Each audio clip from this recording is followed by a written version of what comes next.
Stop. Stop! You violated the law! I know you saw the list on Dreamborn. I know what you're about to do for set champs.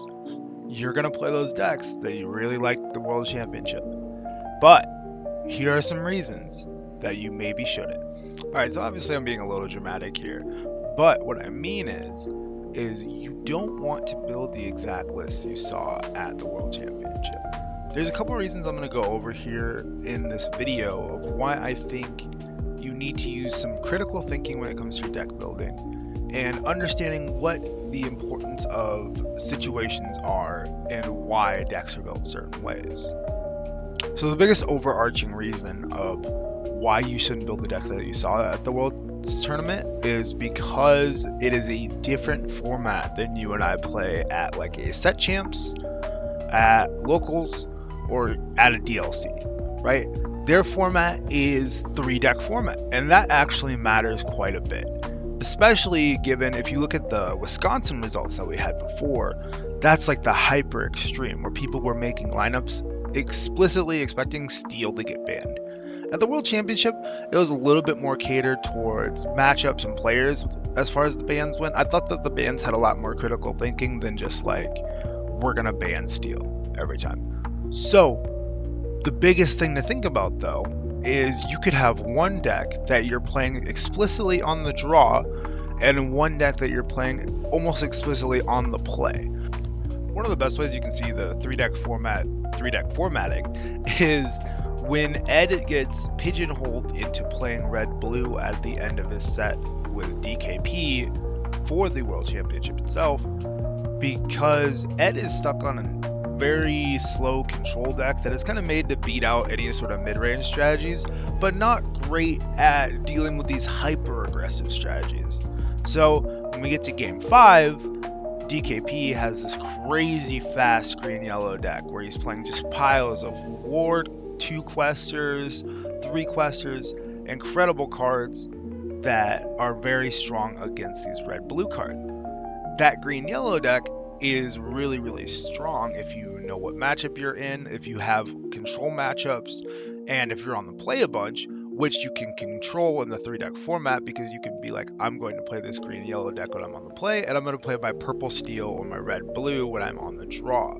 So this is one of the biggest overarching reasons of why you shouldn't directly copy the decks that you see at the World's Tournament. Next is something that you could make for just about all versions of quote-unquote net decking, which I don't love that term because it's kind of a dirty term thrown around in TCGs nowadays. But what it really is remembering that you aren't that player. If I was DKP right now, I wouldn't have to go work my normal job, etc., etc. I would just be playing piles and piles of Disney Arcana. But what you can take away from that is the deck was built with the idea that you know all the certain lines. This is one of the things that, like, even if you take a very big overarching concept for a deck, maybe like 90% of the deck, you should play around with it, get a feel for it, and see, okay, I kind of like this card, I don't like this card. This card could use some tweaking, especially against my local meta, because maybe there's a lot of steel and I shouldn't be playing this 1 health character that's going to die very easily. You know, that's things that you think about that matter for you are very different than what matter for the pros. That's my other big overarching reason though, is your local meta is not the meta that they were preparing for. As silly as it is, maybe your meta is very similar. Maybe everybody is going to play all of DKP's lists and you can be like, I know exactly what to do to beat those. That's very reasonable. You know, like if I was playing against a bunch of green yellow aggro players, I'm probably going to play like Steel Song or something silly, you know, something that really just like bodies those decks. But you don't know for sure that you're playing against the same meta, and it's very different given the format and what people around you probably like to play. So it's very important that you take that piece of context into your deck building. So maybe you take 90% of what has already been seen in those decks that we've watched the World Championship, but you're like, okay, I need to add flair to deal with my friend Tim, who I know is going to come to set champs and body me if I play these cards, you know, etc., etc. Another big formatting reason is the tournament was actually open deck list, which is a big deal for a couple of reasons. One, their opponents always knew what cards were in their deck. So one of the things you do when you're playing open deck list is sometimes you'll put one-ofs or you'll put different numbers of cards in decks to throw your opponent off and make them play around things, especially when you're at a high level.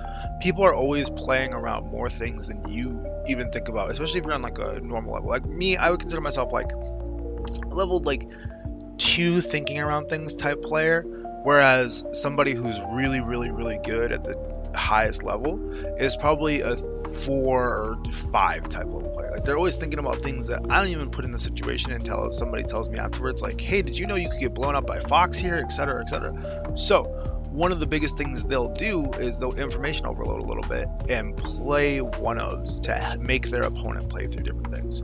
Whereas when you're at a set champs, something like that, you're in a what we call a closed deck format, which means your cards are less matterful to your opponent than just you doing your game plan consistently.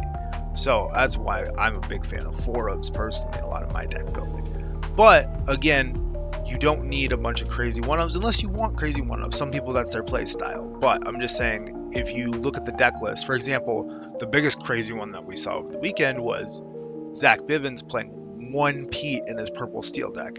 I can't imagine wanting to go down to 1 Pete in that deck. I mean, as much as I hate Pete, I think that that's probably a 3 or 4 of typically to most purple steel players. I mean, maybe I'm wrong. They can correct me in the comments. So to end off this video, don't play the decks that you see there, but what I actually mean is don't play the exact copy of the deck. Make sure that if you're using the same idea that you saw there, be critical thinking when it comes to your local meta, the cards that you're going to see, how the deck is going to run for you, and how you personally like to play. But all of that said, obviously, Gloyd Orange Board of the Moon, buy that card up, buy the foils, buy everything. That card is incredible. Obviously, it won a game at the World Championships. But no, that's it for the video today. I hope you guys enjoyed it. Thanks.